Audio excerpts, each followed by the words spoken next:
तो यार कैसे हैं आप सब। मैं उम्मीद करता हूँ कि आप सब मौज में और सारे के सारे मौज ले रहे होंगे। तो यार अब जाकर अटैक ऑन टाइटन्स का सीजन 4 का एपिसोड 7 भी आ चुका है। अगर आपने इसका पिछला एपिसोड 6 देखा है ना, आपको तो पता है कि इसका कितना वेट करा है हमने। एपिसोड 6 ना कहाँ खत्म हुआ था, उसके बाद हमें जानना था कि इसके बाद हुआ क्या। तो यार एपिसोड 7 आ चुका है। इस वाली वीडियो में अटैक ऑन टाइटन्स का सीजन 4 के एपिसोड 7 का रिव्यू करेंगे, साथ ही इसकी स्टोरी एक्सप्लेन एंड इसके डिटेल पे भी ध्यान देंगे। इन लोगों को नहीं पता, मैं इनको बता दूं, मैंने इसके सारे एपिसोड रिव्यू कर रखे पिछले 1, 2, 3 जितने भी एपिसोड आए हैं इस मंथ के अंदर। पहले उन एपिसोड को जाकर देखो, क्योंकि आपको बिल्कुल भी समझ नहीं आने वाले कि इनकी स्टोरी में आखिर हो क्या रहा है। तो यार बिना किसी देरी के स्टार्ट करते हैं। तो यार देखो एपिसोड 6 से ना फाइट स्टार्ट हो गई थी और एपिसोड 6 का भी एंड ना फाइट के आधे में हुआ था। इस वाले एपिसोड के अंदर कार्ड टाइटन की एंट्री हो रखी है और साथ ही इसने बहुत सारी गन्स रिलोड कर रखी हैं, जिनसे वो सारे स्काउट्स पर हमला कर रहा है और स्काउट्स को यार बचकर भागना पड़ रहा है। अब इनके पास थोड़ी थोड़ी होप आ जाती है कि भैया अब तो हम जीत सकते हैं। इस वाले सीन के अंदर हम ये देखते हैं वॉरहैमर अपनी एबिलिटी की मदद से ना बहुत सारे क्रिस्टल क्रिएट करता है और जो एरन को ना हवा में लटका देता है और वो अपने को भी ना क्रिस्टल में छुपा लेती है। फिर एरन ये भी समझ जाता है कि इन क्रिस्टल को ना दांत से तोड़ा नहीं जा सकता, तो ये सारी की सारी जो चीजें है ना बेकार है। और यार इसके बाद हमें तगड़ी वाली ज़ीक की एंट्री दिखाई जाती है। इसके बाद तो आपको तो पता है भैया क्या होने वाला है, ज़ीक और ली की फाइट होने वाली है। फिर इन दोनों के बीच में फाइट चलती, फिर हमें ना इसी के बीच में फैल्को को दिखाया जाता है कि फैल्को किसी डस्ट के अंदर से बाहर आ रहा है। फिर फैल्को अंदर जाके ये देखता है कि रेनर अभी भी फंसा पड़ा और वो अपने आप को ना हील नहीं कर पा रहा है। फिर इसको ये रियलाइज होता है कि जो सारे के सारे टाइटन्स है ना जब तक हील होते हैं, जब तक उनकी जिंदा रहने की उम्मीद रहती है। फिर उसको ये भी याद आता है कि भैया राइनर के पास तो कोई जिंदा रहने की उम्मीद भी नहीं बची है। फिर फैल्को किसी से मदद मांगने जा रहा होता है, लेकिन वो सारी की सारी फाइट देखकर ना बहुत डर जाता है। फिर हमें बीस्ट टाइटन को भी दिखाया जाता है कि बीस्ट टाइटन ना सारे के सारे स्काउट से लड़ाई कर रहा और सारे के सारे स्काउट्स ना बीस्ट टाइटन के पास नहीं आ पा रहे, क्योंकि यार कार्ड टाइटन के ऊपर जितनी भी सारी मशीन लगी पड़ी थी ना गन्स की सारी स्काउट्स को मारते हुए आ रही थी। फिर जो गैलियार्ड होता है पाइक के पास जाता है अपने टाइटन से बाहर निकल के, वो ये बोलता है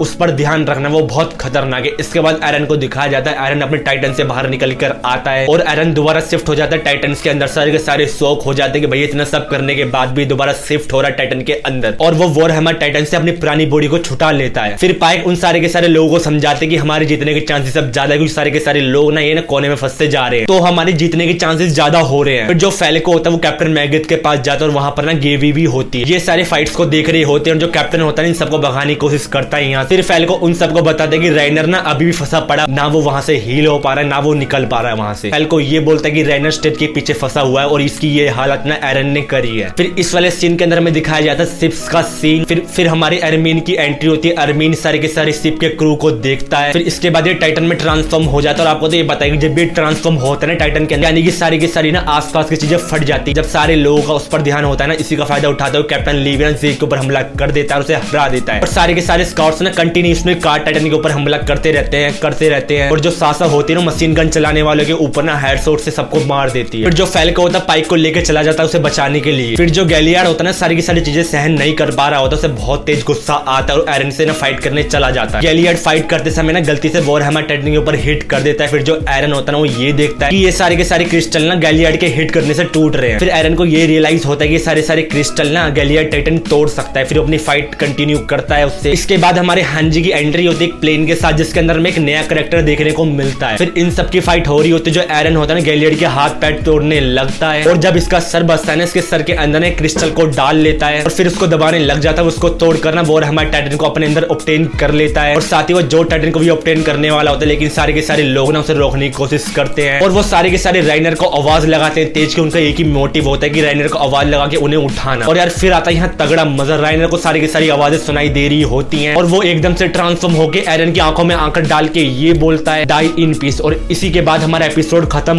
हो जाता है। तो यार देखो एपिसोड ना बहुत तगड़ा था, इतनी तगड़ी तगड़ी एंट्री देखने को मिली। कभी इस टाइटन की एंट्री हो रही, कभी इस टाइटन की एंट्री होती है। और यार इसका लास्ट वाला सीन जब राइनर अपने ट्रांसफॉर्म होता है टाइटन के अंदर, यार बवाल। मैं आपको यही बोलूंगा कि ये वाला एपिसोड बहुत तगड़ा था। अगर आप अगला एपिसोड मिस नहीं करना चाहते हैं तो इस वाले चैनल को सब्सक्राइब कर ले। तो यार बस आज के लिए इतना ही, मिलते हैं अपनी अगली वीडियो में।